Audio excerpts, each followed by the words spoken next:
Chamaenerion.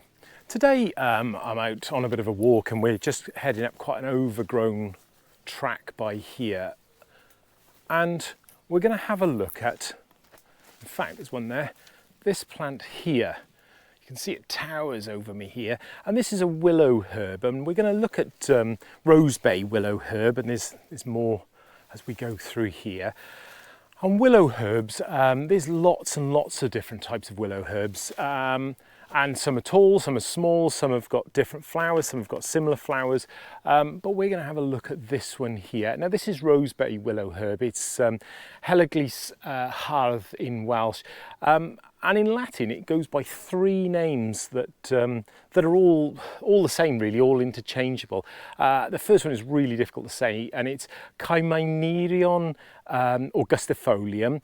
That has also been slightly shortened to Chamerion augustifolium, but also you can find it as Epilobium augustifolium, and it's right by here, and it will grow as it is here on, you know, track sides, road sides. Oh, I'm getting tangled up, hang on. It'll sort of, in what sort of rough places, in woodland clearings, hedgerows, but also it's very well known for growing and taking over quite quickly on places where there's been fires. Now I'm going to stop by here. Oh, hello, there's a bee.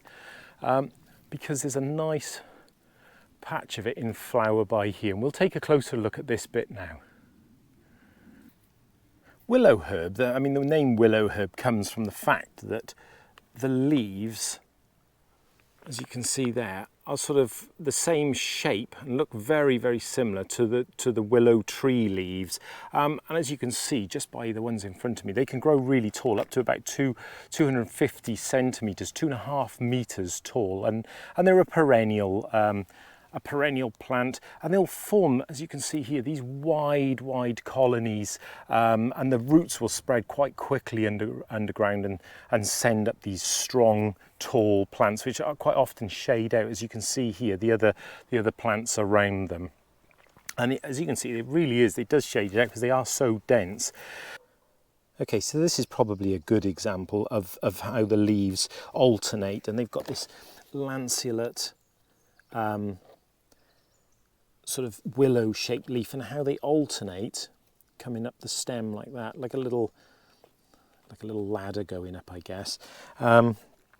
And like we said, they're narrow and dark green and sort of angled upwards, as you can see. Now, one of the problems with willow herbs and comparing them is that they will cross pollinate. This one looks slightly different because although they are willow herbs, they're just slight variants of the same plant. And I mean, even if I look at the one by here, again, you can see that one looks slightly different again, and this little cluster in here.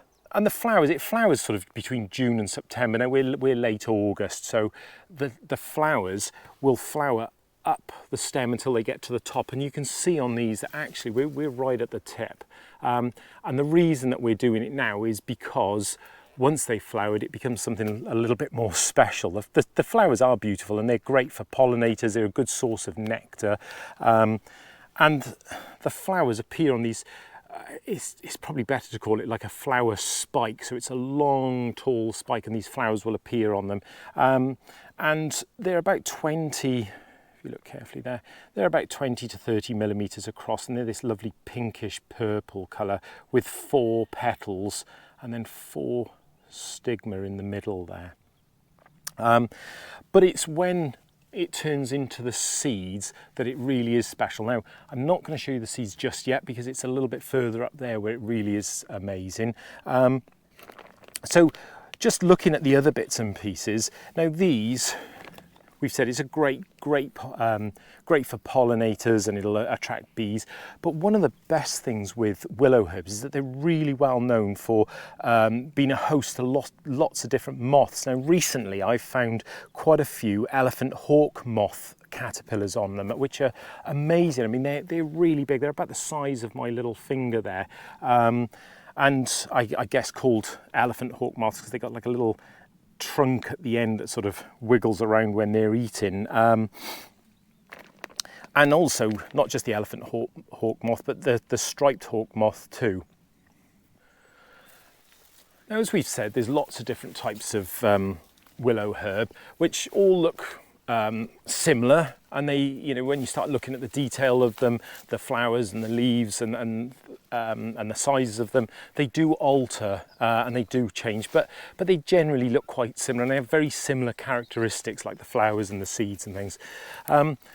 Now, willow herb, it's quite narrow through here, so you have to bear with me. Willow herb has had lots of uses in the past. I mean, the young shoots can be gathered in spring and cooked like asparagus. The root can be eaten, the pith inside can actually be eaten. In the summer, the young leaves and the flower buds can be added to salads. And the dried leaves actually have been used in the past to make a tea. Now, for medicinal use, it's been used in the past for mostly things to do with like your bladder or urinary problems, particularly in men. But it's also has a use that you can make a cordage out of it. Like in the past, we've made daffodil string and we've made nettle string. You can also make string and cord out of willow herb. And when it comes to the lore, the myths and the lore around it, for such a fantastic little plant, it's all a bit miserable. It's said to cause the death of the mother of any child who picks it. So it's not too brilliant. But it also said that the blooming of the plant, the blooming of willow herb, indicates the rolling away of summer. And that's really because they tend to bloom late summer, really. And it's also said to sort of indicate, the blooms can indicate a possible thunderstorm coming, but it's because of the time of year, I guess. You know, we are sort of late summer. It's the time of year where it's quite heavy, it's quite humid today and close, and it can usually bring on thunderstorms and things. So that could be some of the reasons behind all of that. But this is possibly the best part of it, because the Rosebay Willowherb also goes by the name of the fireweed, not just because it grows really well where a fire has been, but also because the heads can be used for starting fires. And as I walk up here, I'm just gonna try and spin you around so you can see the seeds, and then we'll have a closer look at the seeds.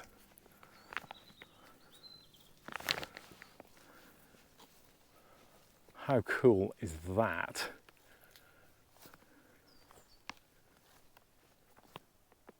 So as you can see, I said that the flowers appear on these tall spikes here, and that's about as much as I can reach up there. And then they turn into the seeds, which, I mean, there's just too many to choose from here to have a look at. And the seeds are absolutely minute, they're minuscule. And they sort of come out on these long, see if we can find one now. So these long, thin, hang on, just see if I can get my hand, there we are. These long, thin seed pods here will open up, as you can see below, and release, there's a lovely example there, and it looks almost like a feather. How cool is that? And there's this long plume of silky white,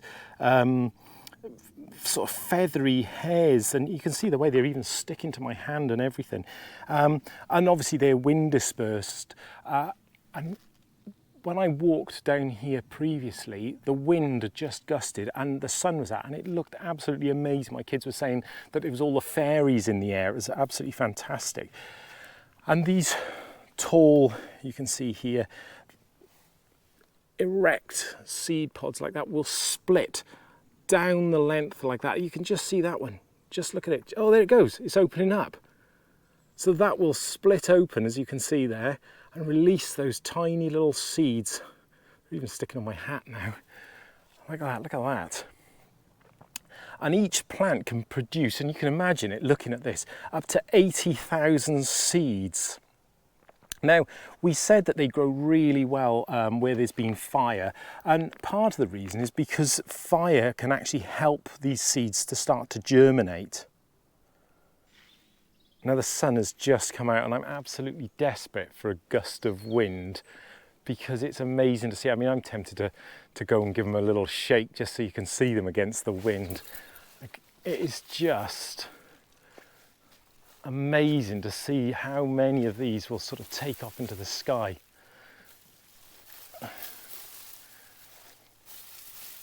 To see them up with a little gust of wind, it's really magical. I mean, look at that.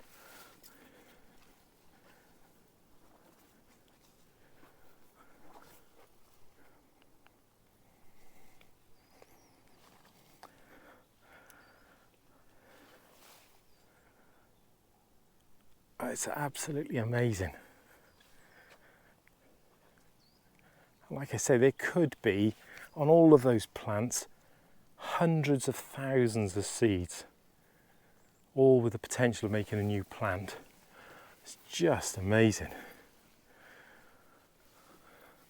So there we go. I mean, willowherb. It's really common. You will have seen this along the sides of roads and things. And perhaps like me, you know, never really stopped to take a really close look at these little seed pods that split open. And the sheer volume of seeds that's contained within is absolutely amazing. So there we go, Rosebay Willowherb, or in fact any of the willow herbs. Go out and see if you can find it, and good luck.